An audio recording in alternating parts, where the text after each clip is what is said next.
Back to Sana life style. நாம் நேற்று வீடியோவில் வந்து ப்ளவுஸ் மார்க்கிங் எப்படி பண்ணுறது அப்படிங்கிறத பார்ட் 1 நம்ம வந்து பார்த்துருப்போம். பேக் நெக் வந்து எப்படி மார்க் பண்ணுறதுன்றத. இன்றைக்கி வீடியோவில் வந்து நம்ம என்ன பண்ண போகிறோம்னா ஸ்லீவ் அப்புறம் ஃப்ரண்ட் நெக் வந்து எப்படி மார்க் பண்ணுறதுன்னு தான் உங்களுக்கு வந்து காட்ட போகிறேன்.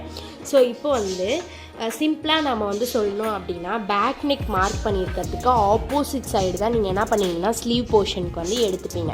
ஸ்லீவை வந்து நீங்கள் மார்க் பண்ணுவீங்க.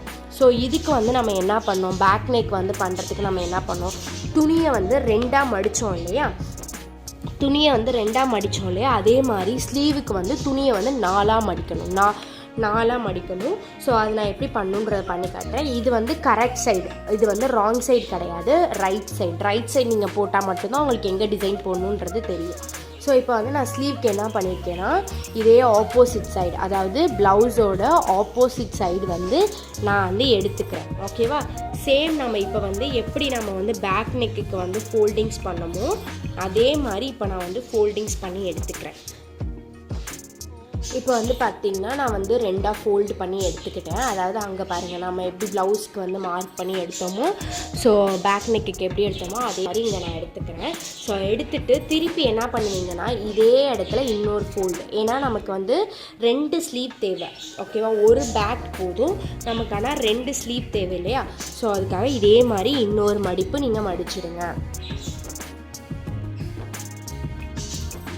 நான் இப்போ இதை வந்து திருப்பி இன்னொரு மடிப்பு வந்து நான் வந்து மடிச்சிட்டேன். இதுக்கு வந்து எப்படி இருக்கணும் அப்படின்னு பார்த்தீங்கன்னா இந்த சைடு வந்து கீழே வந்து 2 ஓப்பன் இருக்கும், அதுக்கப்புறம் ஒரு ஆன் ஃபோல்டு இருக்கும். இந்த சைடு ஒரே ஒரு ஆன் ஃபோல்டு மட்டும்தான் இருக்கும். ஸோ இப்படி வந்து இருக்கும் போது நீங்கள் வந்து மடிச்சிருக்க விதம் வந்து கரெக்டு. அப்படி இல்லைனா வீடியோவை இன்னொரு வாட்டி பாஸ் பண்ணி பார்த்து கரெக்டாக மடிச்சுக்கோங்க. அப்போ தான் உங்களால் ஸ்லீவ் வந்து கரெக்டாக ஸ்லீவோட மெஷர்மெண்ட் வந்து உங்களால் எடுக்க முடியும். ஓகே, இப்போ நான் வந்து என்ன பண்ணிட்டேன்னா ப்ளவுஸோட ஸ்லீவை வந்து நான் எடுத்துக்கிட்டேன். ஸோ இந்த ஸ்லீவை தான் நான் வந்து மார்க் பண்ண போகிறேன். ஸோ இந்த ஸ்லீவ் நான் எப்போவுமே வந்து சொல்லியிருக்கேனே, மார்க்கிங்ஸ் வந்து நீங்கள் வந்து ஒரு ஸ்கேல் அளவு இடம் விட்டுக்கோங்க அப்படின்னு சொல்லியிருக்கேனே. ஸோ அதே மாதிரி நான் வந்து இப்போ ஒரு ஸ்கேல் அளவுக்கு வந்து என்ன பண்ணியிருக்கிறேன்னா இடம் எடுத்துக்கிறேன்.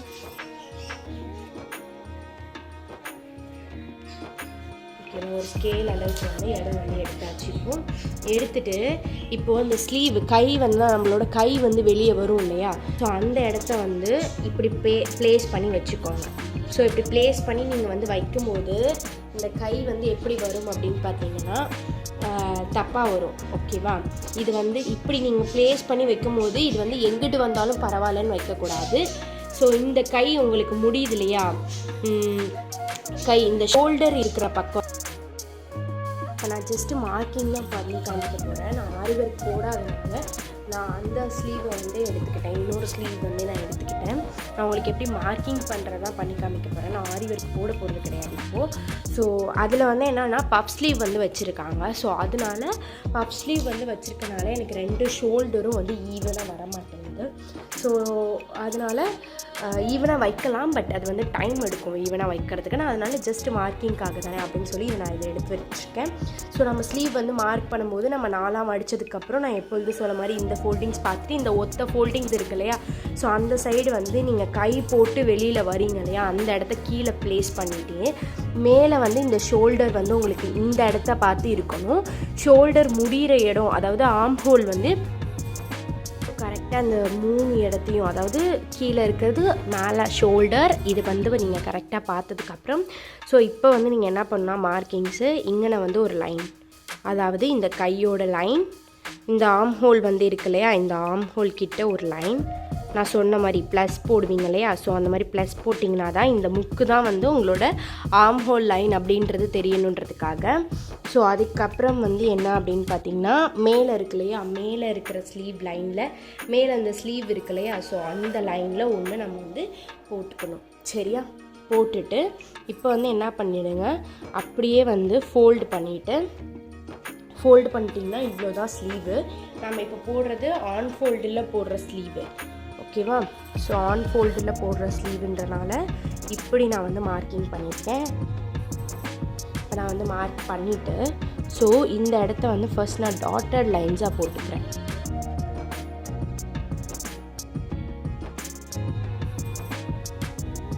ஓகேவா? ஏன் நான் அப்படி வந்து போட்டுக்கிறேன்னா கரெக்டாக அப்போ தான் இந்த இடம் வந்து உங்களுக்கு வந்து கரெக்டாக வரும். ஓகேவா? நீங்கள் டாட்டட் லைனாக போடும்போது தான் கம்மியாக வந்து நீங்கள் மார்க்கிங்ஸ் பண்ணுற மாதிரி இருக்கும்.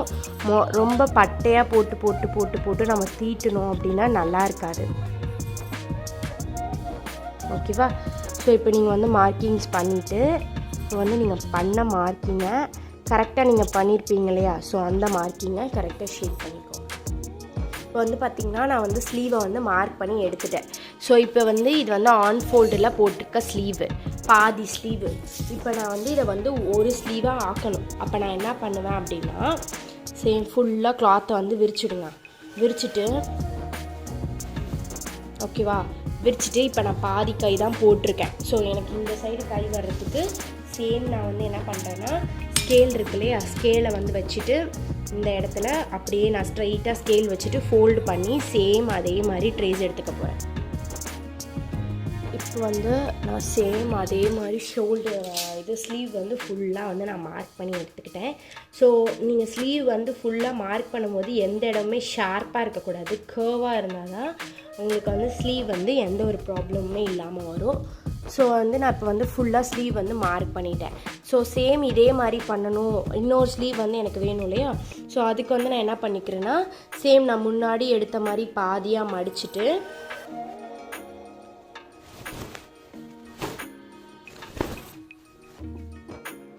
இப்போ வந்து நான் பாதியாக மடிச்சிருக்கேன், நான் உங்களுக்கு தெரியும். ஸோ இப்போ நீங்கள் பாதியாக மடிச்சுட்டு எப்பொழுதும் டேப் பண்ணுற மாதிரி இப்போ இந்த ஸ்லீவை வந்து அப்படியே டேப் பண்ணிட்டீங்க அப்படின்னா உங்களுக்கு அந்த ஸ்லீவ் மார்க்கிங்ஸ் வந்து வந்துடும்.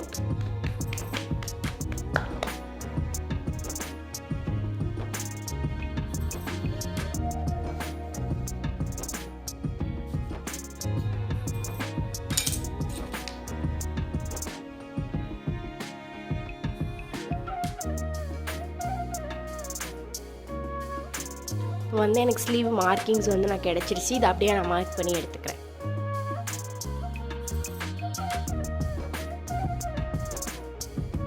நெக்ஸ்ட் வந்து என்ன பண்ணிக்கோங்க, ஃப்ரண்ட் சைடுக்கு வந்து நம்ம மார்க் பண்ணுறதுக்கு ஃப்ரண்ட் சைடு வந்து உங்களோட ப்ளவுஸை வந்து எடுத்து வச்சுக்கோங்க.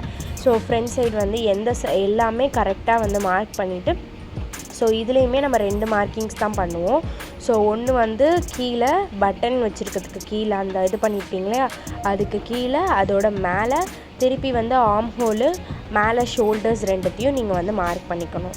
ஸோ மார்க் பண்ணிவிட்டு அதே மாதிரி ஜாயின் பண்ணிக்கணும். ஸோ சேம் அதே மாதிரி தான் நீங்கள் எந்தெந்த இடத்துல டேஷஸ் போட்டிங்களோ அதே மாதிரி இது பண்ணிக்கோங்க. நீங்கள் பேக் நெக்கோட வீடியோ வந்து கிளியராக பார்த்தாலே உங்களுக்கு வந்து ஃப்ரண்ட் வந்து எப்படி போடுறது அப்படிங்கிற ஒரு கிளியரன்ஸ் வந்து உங்களுக்கு வந்துடும். நீங்கள் மெயினாக வந்து ஃப்ரண்ட்டில் போடும்போது மெயினாக நீங்கள் பார்க்க வேண்டியது என்ன அப்படின்னு பார்த்தீங்கன்னா, ஃப்ரண்ட்டில் வந்து உங்களுக்கு வந்து கட் பண்ணுற அளவுக்கு எக்ஸ்ட்ரா 1 இன்ச் விட்டு கட் பண்ணுற அளவுக்கு உங்களுக்கு வந்து ஸ்பேஸ் இருக்கா அப்படிங்கிறத பார்த்துட்டு எந்த இடத்துல ஸ்பேஸ் இருக்கோ அந்த இடத்துல ஃப்ரண்ட்டோட ஒரு சைடு மட்டும் போடுங்க, இன்னொரு இடத்துல ஃப்ரண்ட்டோட இன்னொரு சைடு போட்டுக்கோங்க. நார்மலாக நம்ம ஃப்ரண்ட்டோட ஒரு சைடு தான் நம்ம வந்து மார்க் பண்ணுவோம், ஏன்னா அதில் தான் ஆரி ஒர்க் போடுறதுனால. ஏன்னா ஒரு சைடு வந்து ஃபுல்லாக சாரீ வந்து நம்ம ப்ளீட் வச்சு பின் பண்ணிவிடுவோம் இல்லையா, ஸோ அதனால் ஃப்ரண்ட் சைடு மட்டும்தான் போடுவோம். ஸோ அது மாதிரி நீங்கள் மார்க் பண்ணி ஃப்ரண்ட் சைடை எடுத்துக்கோங்க. ஸோ நீங்கள் வந்து மார்க் பண்ணும்போது அவங்களோட நீங்கள் ஆல்ரெடி மார்க் பண்ணியிருக்கா ஸ்லீவாக இருக்கட்டும், ப்ளவுஸோட பேக் சைடாக இருக்கட்டும், ஸோ எந்த சைடு எல்லா சைடுமே டிஸ்டர்பன்ஸ் எதுவுமே இல்லாமல் அங்கேயுமே 1 இன்ச் விட்டு கட் பண்ணுற அளவு இருக்கிற மாதிரி பார்த்துக்கோங்க. நான் மேலே வந்து பேக் நெக்குக்கு வந்து அளவு இருக்கிற மாதிரி பார்த்தேன், ஆனால் கீழே வந்து ஸ்லீவுக்கு வந்து அளவு இருக்கிற மாதிரி நான் பார்க்கல. ஸோ ஜஸ்ட் மார்க்கிங் வீடியோ தான் எடுக்கிறனால நான் உங்களுக்கு வந்து கேஷுவலாக போட்டு காமிச்சிட்டேன். ஆனால் நீங்கள் வந்து எப்பொழுதுமே பார்க்கும்போது கரெக்டாக பார்த்து போட்டுக்கணும். இப்போ வந்து பார்த்திங்கன்னா பேக் நெக் வந்து ஒரு சைடு இருக்குது, அதோட ஆப்போசிட் சைடு 2 ஸ்லீவ் இருக்குது. ஸோ அதுக்கப்புறம் நீங்கள் மேனேஜ் பண்ணி 2 சைடுமே ஃப்ரண்ட்டை வந்து நீங்கள் கரெக்டாக மார்க் பண்ணி இது பண்ணிக்கணும். ஸோ இந்த வீடியோ உங்களுக்கு பார்த்ததில் ஏதாவது டவுட்ஸ் இருந்துச்சுன்னா டிஸ்கிரிப்ஷனில் என்னோடய வாட்ஸ்அப் லிங்க் இருக்குது, ஸோ அதுக்கு நீங்கள் மெசேஜ் பண்ணி கேட்கலாம். அப்படி இல்லைனா கமெண்ட் செக்ஷனில் கமெண்ட் பண்ணிங்கன்னா நான் கண்டிப்பாக அந்த டவுட்ஸ் வந்து நான் உங்களுக்கு கிளியர் பண்ணுவேன். ஸோ இந்த வீடியோ உங்களுக்கு பார்த்துருந்துச்சுன்னா லைக் பண்ணுங்கள், ஷேர் பண்ணுங்கள், சப்ஸ்கிரைப் பண்ணுங்கள்.